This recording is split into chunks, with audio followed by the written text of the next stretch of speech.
ও ভাই, আপনি আমাকে কয়টা টাকা ভিক্ষা দাও, তোমাদের জন্য মেলা মেলা দোয়া করব।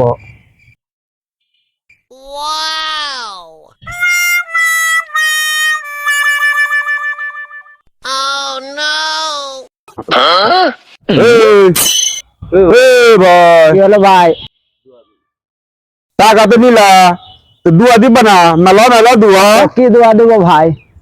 আচ্ছা এখানে কি দোয়া দেবো? কি দোয়া, কি কি দোয়া লাগবে বলেন, কি কি দোয়া দেবো? 50 বিঘা জমি, 40 লক্ষ টাকা, BMW একটা গাড়ি, একটা R15 মোটর সাইকেল, ঠিক আছে? আর 2 কেজি খালি স্বর্ণ হলেই হবে। আমার জন্য এই দুয়াটাই করো। ভাই পুরা শিবগঞ্জ থানা লিখে দিলে হয় না?